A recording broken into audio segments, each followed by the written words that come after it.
સુરત નવી સિવિલ હોસ્પિટલના ઓર્થોની ચાલુ ઓપીડીમાં સગર્ભા માતાને જાહેરમાં બાળકને જન્મ આપ્યો હોવાની ઘટના બની છે। નર્સિંગ અગ્રણી અને ઇમરજન્સી વોર્ડના ઇન્ચાર્જ ઇકબાલ કડીવાલા તાત્કાલિક દોડી આવ્યા હતા। સુરતની નવી સિવિલ હોસ્પિટલમાં આજે સવારે એક મહિલાએ બાળકીને જન્મ આપ્યો છે। સગર્ભા મહિલા હોસ્પિટલમાં દાખલ હતી। આજે સવારે ઓર્થોપેડિક પાસે જાહેરાતમાં બાળકીને જન્મ આપ્યો હતો। પ્રસૂતિની પીડા સાથે લેબર રૂમમાં જતા રસ્તે જ પ્રસૂતિ થઈ ગઈ હતી। નવસારી બજારની રહેવાસી સગર્ભાએ બેબીને જન્મ આપ્યો હતો। હોસ્પિટલમાં પાણી સાથે બાળક ઓપીડી બહાર પ્રસૂતિ થતાં જોઈ લોકો જોતા રહ્યા હતા। ઘટનાની જાણ થતાં નર્સિંગ અગ્રણી અને ઇમરજન્સી વોર્ડના ઇન્ચાર્જ ઇકબાલ કડીવાલા તાત્કાલિક દોડી આવ્યા હતા। સફાઈ કામદાર અને નર્સિંગ સ્ટાફને બોલાવી પ્રસૂતાને કોર્ડન કરી લીધું હતું।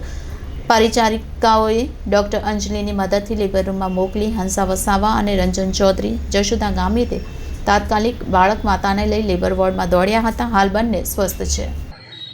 આજરોજ સવારે ઓપીડી વિભાગમાં હું મારા કામ અર્થે ઓર્થોપેડિક વિભાગમાં જતો હતો ત્યારે રાઠોડ પરિવારની એક દીકરી એ સગર્ભા હતી અને એને પેઇન સ્ટાર્ટ થયેલું હતું, જેને કારણે એ લોબીની બહાર જ એનું બચ્ચું બહાર આવી ગયેલું હતું, પાણી પણ પડી ગયેલું હતું અને એવા સંજોગોમાં લોકોનું ટોળું હતું ત્યાં। તે વખતે સફાઈ કામદાર બહેનો અને નર્સિસને બોલાવીને તાત્કાલિક એને એની પોતાની પ્રાઇવેસી માટે ઓઢણીને બધું કોઈ સાડીનો દુપટ્ટા સાથે એની પ્રાઇવેસી કરી તાત્કાલિક એને સ્ટ્રેચર પર લેવડાવ્યો અને રાગિનીબેન વર્માના યુનિટના રેસિડેન્ટ અંતિબેનને બોલાવીને એને વોર્ડમાં તાત્કાલિક લેબર રૂમમાં રવાના કર્યું। હંસાબેન વસાવા નામના સિસ્ટરે એને પ્રથમ ક્રાઇમ કરાયું। ડૉક્ટર અને નર્સિસ એને લઈ જઈ અને લેબર રૂમમાં એને વ્યવસ્થિત એની સારવાર ચાલુ કરી દીધી હતી।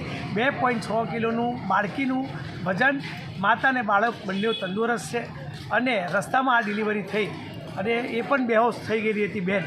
એવા સમયે તાત્કાલિક એને સારવાર મળતા માતા અને બાળ બંને બચી ગયા છે અને બાળક પણ એનું તંદુરસ્ત છે।